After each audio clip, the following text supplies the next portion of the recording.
The book of Matthew, chapter 24. I'm going to start at verse 1, and it reads, And Jesus, whose true name in the Hebrew is Yahushua. Yahushua meaning he saves, or he's the deliverer. The name of the Most High God and his son is Yahweh, meaning he is or he exists. By Hashem, meaning in the name. Yahushua meaning he is the savior or he is the deliverer. And Jesus, or Yahushua, went out and departed from the temple, and his disciples came to him for to show him the building of the temple. And Yahushua said unto them, See ye not all these things? Verily I say unto you, there shall not be left here one stone upon another that shall not be thrown down. Verse 3, And as he sat upon the Mount of Olives, the disciples came unto him privately, saying, Tell us, when shall these things be? When shall these things be? And what shall be the sign of thy coming and of the end of the world? So I believe when you go into that word, world is ion. So like I'm half asleep here.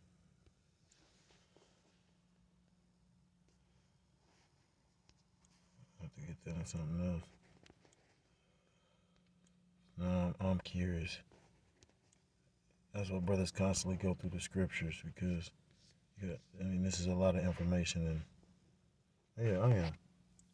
So this is ion, and it says forever, unbroken age, perpetuity of time, eternity. So it's a time period, an age, So it's a time, like the Lord allotted different times for each or different kingdoms to rule on the earth. Look here.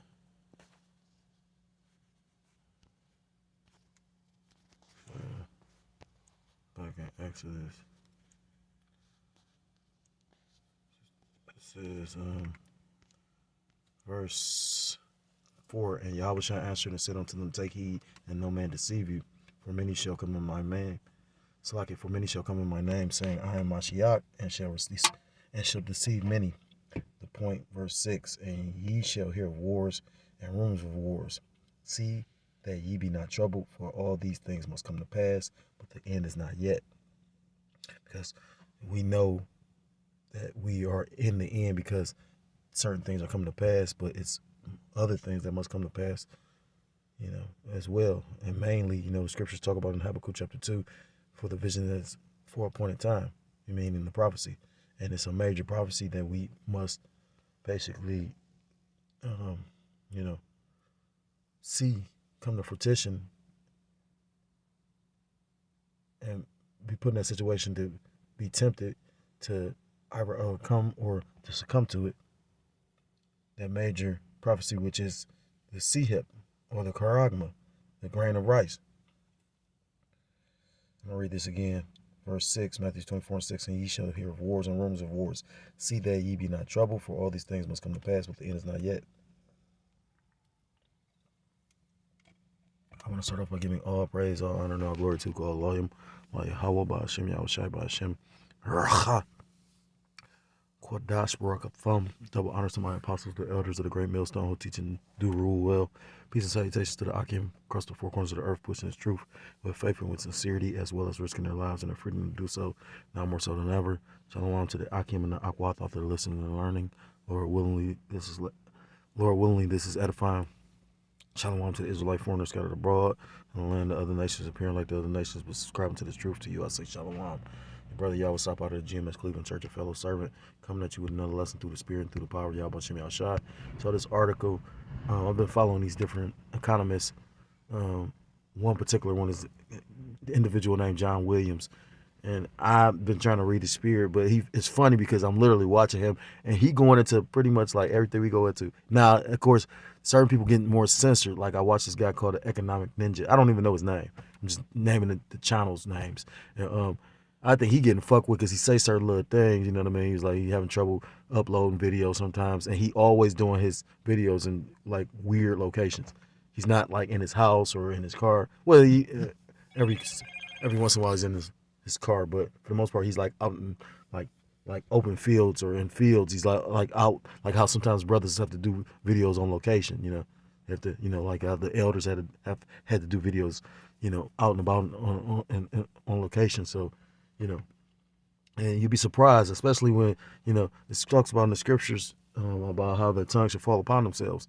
So these devils, I can't think of the name of that movie, but that one name of that one movie that was basically talking about um, how they was gonna do the martial law, and him and his wife and his daughter, I think, or child, ended up dead. So I forgot the guy's name and the name of the movie. But yeah, whistleblowers. Esau, he doesn't really like that too much, But saying that to say this, that's how we living in real times, because I'm watching economists going into these different, because all these things affect the economy. War affects your economy. If you didn't know that, the elites make big money, but a lot of the resources and money go like during the different world wars. A lot of them resources and money went into funding that war. You had the men go off to fight. I forgot what war was that. I want to say World War One. You had the men go off and fight, and then you had the women that basically uh, went from being homemakers to they were working in factories producing the tanks and bombs, and yeah. So America's been on the downward spiral since, and that helped create the modern liberated woman as well. It show you how everything was systematically set up by Yahweh Shem Shah. But Salakia for all the digression. So this is a rumor of war because it says military China preparing for war with U.S. Air Force Secretary says. Now, of course, you got what's known as propaganda. It was a saying I heard in the world where they say one country's terrorist is another country's freedom fighter. So, of course, America's going to make it seem like that all the other countries wrong, and they're the white knight, not the dark knight. They're Superman. They're just doing this for the whole world's good. When you really go, even some of these economists are bringing it out. When you go into what America does, America is basically, rules the world with an iron fist, and they don't have to really do it with their military like they used to in the past. Now they can just put sanctions. When you go into I forgot what that it's on the tip of my damn tongue too. That SWIFT system where basically they can put sanctions and then affect a country's economy based just by that system. So I actually learned that from an economist, that guy Economic Ninja. So but war affects nations' economy. So yeah, and this is a rumor of war, but you got China's economy going bad, and you got America's economy doing bad. And China and America and these other BRIC nations are basically all in cahoots. That's why they're going to basically slow down the production of oil, and which is going to completely affect our economy. Oil is going to skyrocket, and we're already dealing with inflation. So if the oil goes to 150 a barrel, that'll be like a little bit over, because I think oil is like 70, $80 a barrel now. So if it goes to 150, that's pretty much double. And we already dealing with hyperinflation. People going to lose their damn mind. But I've seen articles like the Elder Muwatzazak from Ancient of Days brought out, they want to say it's going to be up to 300, So we must wait and see. I'm going to read a little bit of the article. I got a few scriptures. Lord willingly is edifying. It says, Air Force Secretary Frank Kendall on Monday warned that China was building up its military to prepare for a potential war with the U.S. And he said America must optimize its forces to counter the rising threat. And the thing is this, China, America can say that. And the thing is this, America trying to wonder what China going to do, because, or let me rephrase that, China's probably trying to wonder what America going to do, because you got to remember, China had a province called Taiwan, which is allies with America, and America deals with Taiwan, but they're allied onto America, but it's part of China, just like with the Ukraine. Ukraine is allies with America, but it's a province, or it was once part of, the USSR. It was part of Russia at one point in time, and Putin is in the spirit of bringing all those old countries back, which China and Russia are basically, allies. I was listening to the elder apostle Tahar, and that's spiritual too, because the elder apostle Tahar, they last live video, they was going into Amos chapter 5, and I wasn't aware of that breakdown.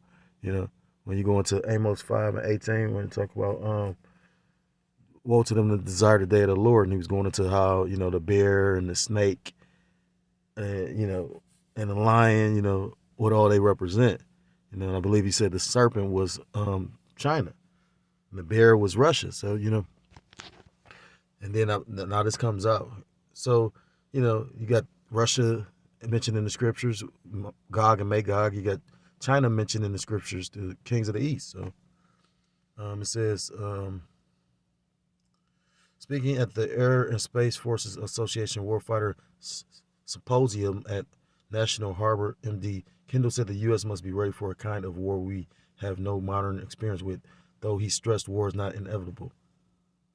He said war is not inevitable, but I believe maybe a couple of weeks back you had somebody to say Russia and China, the nuclear war was going, it was no stopping it. It's inevitable, which I find funny. And then it's spiritual, because he said must be ready for a kind of war we have no modern experience with. And the scriptures, I have a scripture because it tells you that how the ancient wars were battles, but this basically how this modern war, this war that's going to be fought, this World War III, is going to be with fuel and flame of fire, because they're going to use those ICBMs, those arrows in heaven, those arrows that the sword bathed in heaven, the ICBM.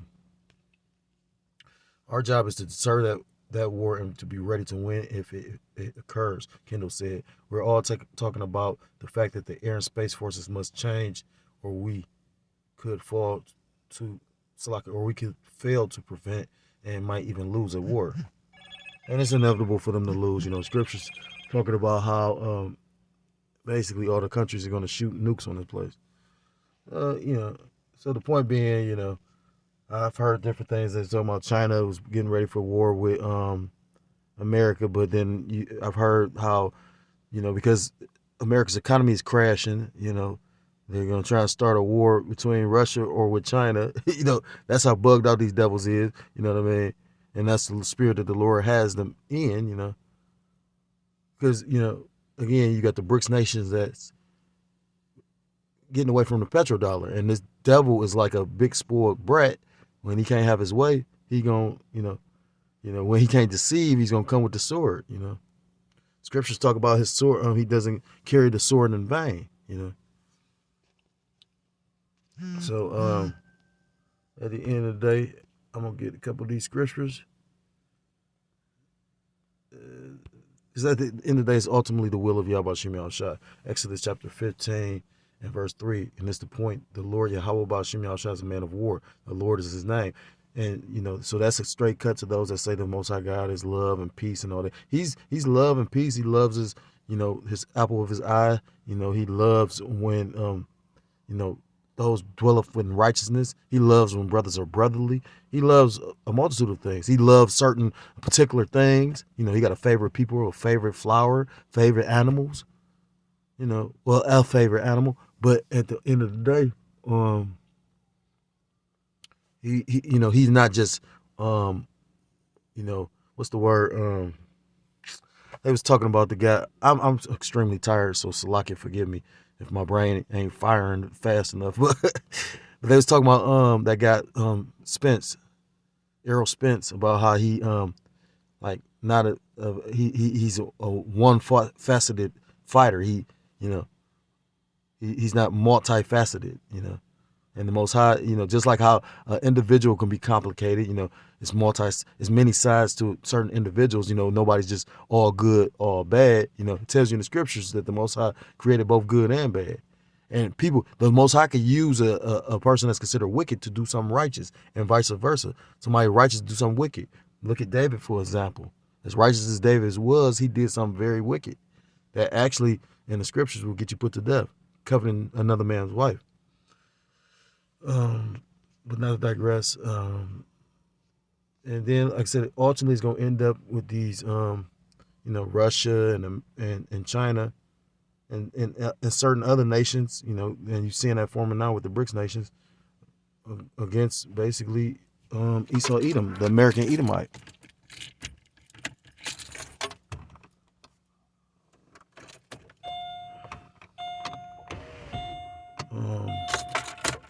This is it tells you in the scriptures about how Slovakia, how Russia is going to be a guard onto them. I just threw the scripture away, Slovakia. That ain't it. I think it's in. I think it's in this one. Slovakia. Come on, don't do that. Oop, I forgot which one it was in. It's not that. Might be in this one. Ezekiel, chapter 38. Come on. The book of Ezekiel, chapter 38.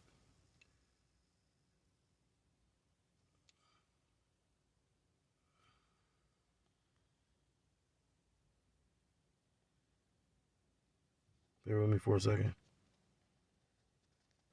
This is Ezekiel chapter 38, and I'm going to start at verse 1, and it reads, "And the word of the Lord, Yahweh Bashem Yahushua, came unto me, saying, Son of man, set thy face against Gog, the land of Magog, the chief prince of Meshech and Tubal, and prophesy against him." And when you go into that word prince and Russia, the elder apostle, not Apostle Gabar, but the elder apostle Tahar, the beloved elder, broke that down. You know, basically Russia means chief prince. You know, it says, and say, "Thus saith the Lord Yahweh Bashem Yahushua, be so like it, Lord Yahweh Bashem Yahushua, power, behold, I am against thee, O Gog, the chief prince of Meshech and Tubal." Because you got to remember, these Russian Edomites are Edomites as well. The Lord is using this devil to bring down another devil. And that's the power of the Most High. You know, it's deep. I was listening to the Amawan Gabar from New York, the New York camp, and he was going into how, and I never took the time to really meditate or think about it till I heard him mention it. He said, you know, the Lord is so powerful when you look at his omnipotency, or his, how, you know, powerful he is. He literally created an enemy to destroy. You know, because all things are created by the Most High. You read that in the book of Sirach or Ecclesiasticus. It tells you that all things created by him.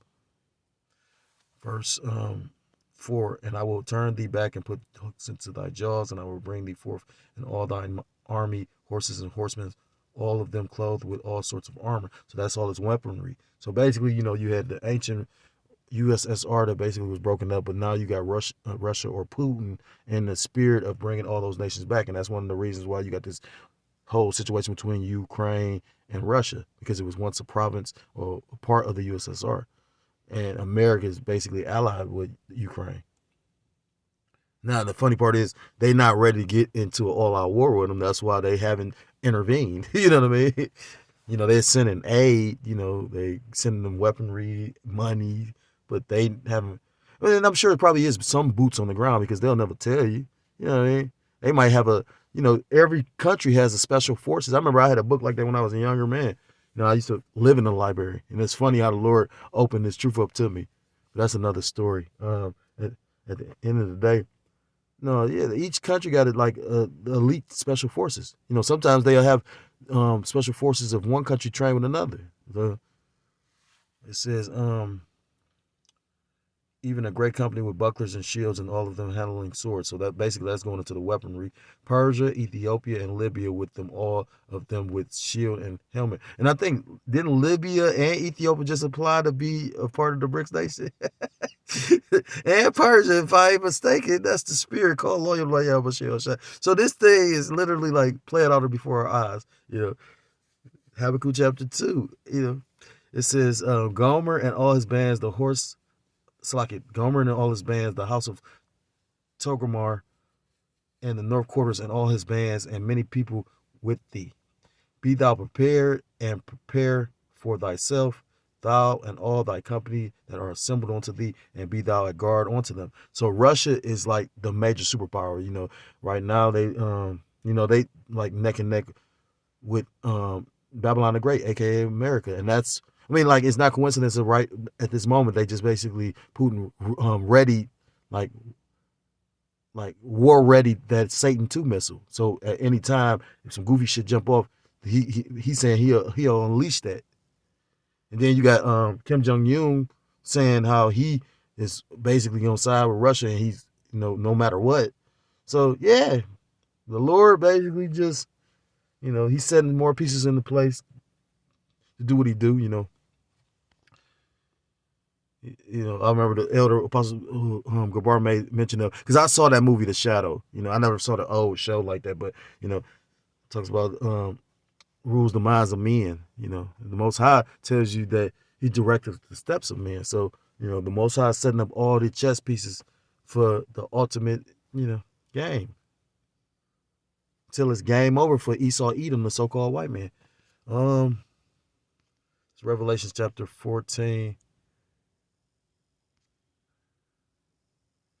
And this war gonna be a very bloody war, because again, tells you that in the book of Psalms 91, 1,000 at that side and 10,000 at the right hand, but no harm shall come nigh thee, because the Most High gonna protect his elect.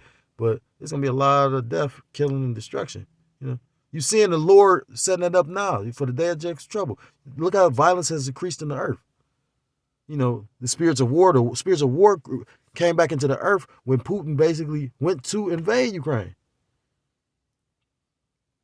But then it's just like you had this spirit of violence that's been out here. I mean, I remember that, and then I remember just all the shit going on in America. And you got shit going on in other countries and in the world, of course. You have riots and uproars and all that, but you got a spirit of violence going on out here right now in America. And it all started with that spirit of war. But this is going to be, like I said, a battle like none other, because, ICBM could take out a whole, like that Satan 2, they said that could take out Great Britain. It could take out a whole continent, they say. These motherfuckers playing with shit like that. The Lord is not going to allow the earth to be destroyed, but he gonna control that fire, you know what I'm saying? That's just like with Maui. They said that place was on fire, but Maui's still there. You know what I mean? Well, same thing. And that wasn't even, it was ultimately Yahweh Shem Shah, but that was Esau and his, his weapons, his direct energy weapons. I remember the brother made mention of that. They talking about it was a fire, but none of the trees are on fire. The cars aren't completely consumed. That's some technology. And that's why this devil think that he is God. That's why they making these bold ass statements talking about they gods. Like that guy Richard Seed. The guy that basically made the statement, if you're not gonna stop me from being God, and if you do, I'm gonna kill you. It's only two things gonna happen. He said, I'm gonna either kill you or you're gonna kill me. And I'm not gonna let you kill me. That's what he said. He's a futurist. You got a lot of, see, what people don't understand is you got a lot of people, as much as you got people that don't want to partake in this or are trying to fight against this, you got people that's put their whole heart and soul into this. Makes you think about Sirach chapter 33. You made 2 and 2, one contrary to another, roughly paraphrased. He made, the Most High made good and evil. This is Revelations 14 and 20. And the winepress was trodden without the city, and the blood came out of the winepress, even unto the horse's bridle, by the space of 1,600 furlongs. And what's that? I think that's Revelations chapter 8, when it talks about the 200 million missiles, 200,000, if I'm not mistaken.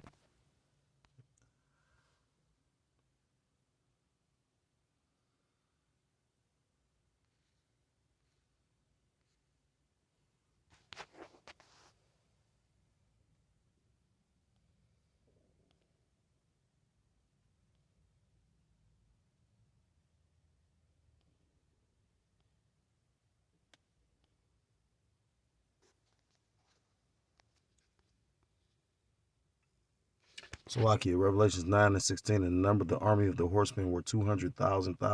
When you break that down, there's 1,000 is 3 zeros, and then another 1,000 is another 3, and then you got 200. So that's 8 zeros, so that's 200 million. And I heard the number of them. So basically, it's going to be 200 million warheads. And that's why this place is going to be completely decimated. But it'll still be here. Just it's going to be completely destroyed to the point where there's nothing going to dwell here but like desert creatures. Uh, so yeah, that day of wrath and death is gonna be great. You know, showing you and showing you the war is not gonna be a regular war because when you go into Isaiah chapter 9, the point is verse 5. It says, "For every battle of the warriors with confused noise," because ancient wars, men fought up close. They fought with swords and knives and pikes and axes, and you know it was up close and personal, and that's why men were a lot harder back then. You know, men were less sensitive. You know, you had men like if you watch the Game of Thrones, like Sir Barrister, Sammy Barrister, like he was an old man, but he was such a great knight. You know what I mean? Even I love that part when he was in the throne room when they basically was cleaning the house and got rid of him, and basically, you know, they was changing over to King's Guard. And he was like, I've been a King Guard all my motherfucking life. And he's like, he spit on it. And then basically he pulled out his sword and they told him while he was trying to threaten the king, he said, if anybody step up, he said, I'll cut through you like butter. Though. Like, if I'm not mistaken, but he was saying like, you know, he was an older man. You know, like it just, you know, the warfare was totally different. Now everything like you got you know, I did a video recently that was talking about. I actually got a book that talks about it as well, but they talking about in the next couple of years because of this fourth industrial revolution. You know, like they really ain't gonna have nothing for the military because like right now they don't need like a actual like they can do a drone. They can get a guy inside of a facility sitting behind a monitor with a joystick and fly a drone and blow up your shit. They don't need a 10, $20 million jet with all the people that have to service a jet. You know, we were just talking about that just recently with Labor Day because we was talking about the chariots and Esau's, you know, vehicles because, you know, although they got techniques and ways of maneuvers of or what's the word applications of how they can refuel jets in the air, that's expensive. You know what I mean? Like, you know how much money they spend, which was funny to me because I remember years when they didn't have those Labor Day, when basically the cities couldn't, certain cities couldn't afford for them to actually do that because they got to pay for that. But it's funny because as much debt they in and you know how they lost their credit rating, they still afforded it this year. You know what I mean? But you got to also remember too, like certain cities have money because what they did was they printed and gave money to all these different states and cities, these municipalities. They just certain cities didn't give the citizens the money. That's why you had certain. If you ever paid attention to it, like especially on Newsbreak, you would once in a while get certain articles where they were saying how you had certain cities giving out stimulus. Well, the stimulus was supposed to help the economy of certain cities, but you had certain cities that didn't do it because they kept the money for them. You know what I mean? Like, because these cities are about to come to a point where they about to have to figure out a way to generate revenue.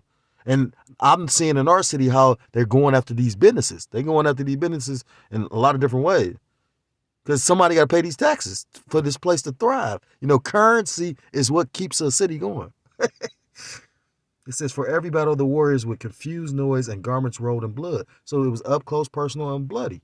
It says, but this shall be with burning and fuel of fire. Because this third world war or third world's war, this third world woe, because woe going to death and destruction and mourning, you know, it's going to be one basically it's going to be fought through these ICBMs, these intercontinental ballistic missiles. It's a spirit because the light went off when I said that. That's how it's gonna be when these bitches come. You know what I mean? In a blink of an eye, the elect gonna be, you know, raised up, abducted, while the missiles gonna hit this bitch and destroy it. So if you're so-called Black, Hispanic, Native American, Seminole, Indian, West Indian, or Haitian, I implore you to come back to the law, statutes, commandments of your power, whose true name in the Hebrew is Yahweh Ba'Shem Yahushua, or you will be destroyed. And with that, I want to give all praise, all honor, and all glory to call Loyim, like Yahweh Ba'Shem Yahushua, Ba'Shem Rachakadas Katam. I want to say double honor to my apostles, the elders of the great millstone who teach and do rule well. Peace and salutations to the Akim across the four corners of the earth, pushing this truth with faith and with sincerity, as well as risking their lives and the freedom to do so now more so than ever. Shalom to the Akim and the Akwatha to listen and learning. Lord, willingly this was edifying. Shalom to the Israelite foreigners scattered abroad and the land of other nations appearing like the other nations, but whom subscribe to this truth. To you, I say shalom. Till next time I'm able to come with another lesson. I say shalom, shalom, Mawaf Abba, shalom.